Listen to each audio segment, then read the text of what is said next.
I like being at the place where I don't have to make everything an argument, where I can just share, this is what God's doing in my life. This is where I'm excited about my faith right now. And this is what's really cool. And I don't have to go, so you can't do that as a Protestant. You know what I mean? So when you can get away from having arguments and just live your life out with, again, joy and devotion, I've found that to be way more edifying. I also think it's important to say to our friends that we're trying to evangelize, or maybe not necessarily explicitly say, but they should know that we want to be their friends because we love them, not because they're a project we're working on. I remember Bertuzzi, who's who's actually officially getting confirmed, like by the time this podcast releases. I said that to him, like, of course I want you to convert, obviously. But if you don't, like, yeah, I love you. Like, I enjoy you. You're a cool guy. I'd love to keep talking. It'd be weird if you thought that I was only interested in having a friendship with you because I could maybe convert you. But the problem is that people think that, but I want to be an apologist. But remember, that's a level of apologetic right there, is a loving relationship with someone where you're not hiding your faith. You're living it out in front of them, but they're part of your life. And everything doesn't have to turn into an argument. Sometimes the best apologetic is that life that is boldly lived out in Catholicism that isn't attached to a challenge or an argument. Because when we do that too much, people put up the walls to protect themselves from that. And eventually one of those walls is distance. And they say, I don't want to be around you anymore, because every time we're around, we fight, we argue, and it just doesn't feel good.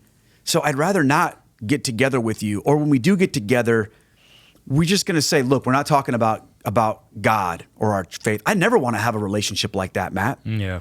And I have a lot of relationships with Protestant friends, but I never want to get to a point where they say to me, Keith, you know what, let's just not go there. But if I'm combative and challenging in everything I do, that's what will happen.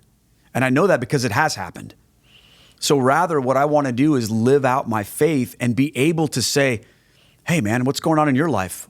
What's the Lord showing? And then listen and actually be engaged in that. And then I will receive that same opportunity from them. And it's been amazing how that approach has opened so many doors, because when people feel that you're a safe person they can share things about, totally, they might say, wow, you know what?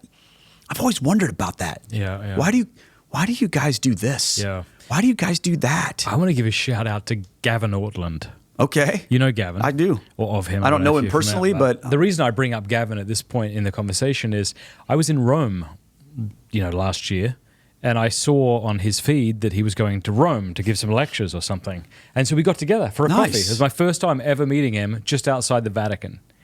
And what I loved about him is we just had a really honest conversation about what it was like being on YouTube, what it was like getting into debates with Catholics or Protestants, depending. And I remember I said a couple of things that he could have pounced on if he wanted, and he just didn't. And it was just this beautiful, to your point about being safe, I trusted as I was talking to him that if I say, I don't really understand this part of Catholic teaching, I'm trying to, that he wouldn't have been all weird about it. Yeah. He would have just went, yeah, okay. And that was okay. Think about what that means, Matt. People who do that are doing that because they're secure. Yeah, that's right. When we're always turning everything into an argument about every little thing, that becomes way more about us. Yeah, that's right. Than them, because we have to be right. We've all had the experience of the Jehovah's Witness or the Mormon missionary at our door, and they're there for one purpose, and good for them, but they're not there to get to know you, except that they want to try to bring you into their faith. And it's awkward. And they know it's awkward, so I think they don't even really do that so much anymore, because people aren't terribly receptive to strangers showing up on their door with Bibles. But you know that unless you're open to their religion, you're not going to let your guard down, because you know that they're going to pounce, and it's... Be sure to download Truthly. Truthly is like ChatGPT, went to OCIA, got baptized, and now is on a mission to evangelize the world. Check it out, truthly.ai. And so I think in that position of being defensive, you wouldn't naturally express any doubt in your own religion or anything like that, or any interest in theirs, because you know what they're there for.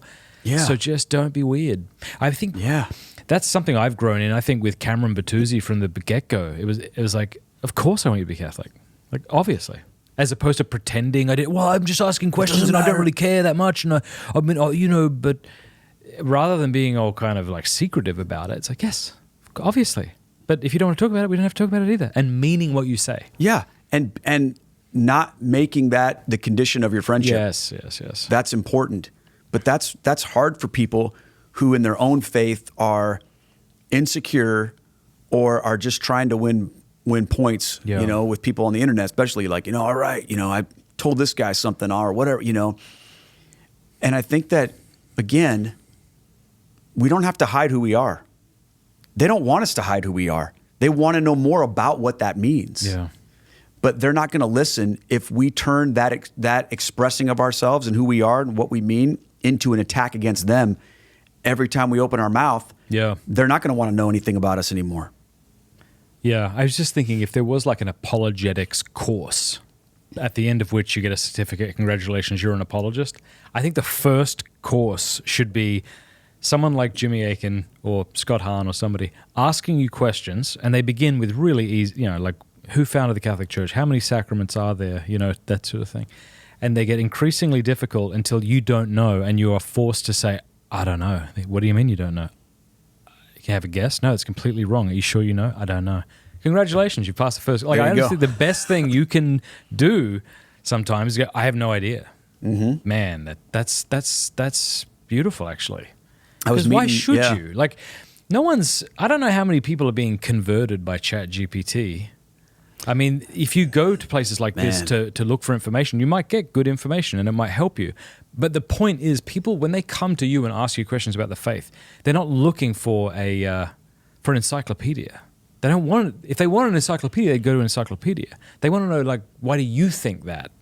It's that interpersonal thing. I was having a conversation with a young woman recently who was thinking about Catholicism, and whenever I get into those conversations, I'm always trying to gauge what is the point here, right? What is going to help them? Are they looking for information, or do they want to know how it works? And again, we got back to this whole issue of I have these misconceptions of what Catholicism is. I don't know what it is. So again, that's where the catechism comes in handy. I think most of your apologetical. So with this question about how do I, with these Protestant friends, if somebody really wants to know, and I did this the other day with my good friend, I said, look, we can get so far, but if you really want to know what the Catholic Church teaches about things, this is where you can find the answers, because I'm also not Catholic Google either, where I want to be like, or I'm not available. I can't do that. I can't be that for everybody. And sometimes I'll get emails from everybody that'll just be like, they'll email me a list of questions, and I don't have time in my day to respond to everybody's questions when those are things that can easily be found by just Googling those. You're going to get there. But what people really want is they want to know how it works out in your life and what this looks like. And you can't find that from ChatGPT. Yeah. Thanks very much for watching that clip. You can click the link below if you want to watch the full interview, and don't forget to like and subscribe to the channel.